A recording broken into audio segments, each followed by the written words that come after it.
Audio Jungle.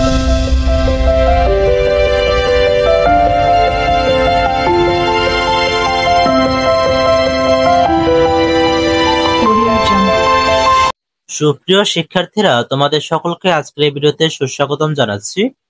আজকের এই ভিডিওতে তোমাদের শিল্প ও সংস্কৃতি বিষয়ের 61 পৃষ্ঠা আলোচনা করব। তোমরা যারা এই চ্যানেলটিতে নতুন তারা অবশ্যই চ্যানেলটিকে সাবস্ক্রাইব করে সাথেই থাকবে। 61 পৃষ্ঠা। সুপ্রিয় শিক্ষার্থীরা, তোমাদের এই পৃষ্ঠায় একটি একক কাজ দেওয়া আছে। চলো এবার সেই একক কাজটি দেখে নেওয়া যাক। একক কাজ: বরিশাল বিভাগের ঐতিহ্যবাহী যাত্রা সম্পর্কে বন্ধু খাতায় লেখো।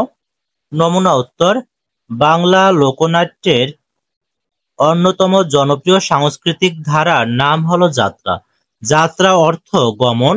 কোনো বিশেষ বা শুভ কাজে গমন করাকে বোঝাতে এ শব্দ ব্যবহার করা হয়েছে। 20 শতকের শুরুর দিকে যাত্রায় দেশপ্রেমমূলক কাহিনীর সংযোগ ঘটে। কৃষকের কর্মপঞ্জিকার সাথে মিল রেখে বাংলাদেশে শ্রাবণ থেকে আশ্বিন মাস পর্যন্ত যাত্রার অভিনয় চলে। যাত্রার বাদ্যযন্ত্র হিসেবে মন্দিরা, খোল, বাঁশি, ড্রাম, বেহালা, বাংলা, ঢোল, তবলা ইত্যাদি ব্যবহার করা হয়। যাত্রার মাধ্যমে কথকতা, সংলাপ, নৃত্য, অভিনয়, সঙ্গীত, বাদ্যযন্ত্রের সম্মিলিত প্রয়োগ দেখা যায়। ঐতিহ্যবাহী লোকনাট্য পরিবেশনার মতে যাত্রাও পরিবেশন করা হয় খোলা মঞ্চে। একজন প্রমোটার পাণ্ডুলিপি দেখে অভিনেতা অথবা অভিনেত্রীদের সংলাপ বলে দেন। মঞ্চের দুদিক দিয়ে মঞ্চের ওঠার জন্য সিঁড়ি থাকে।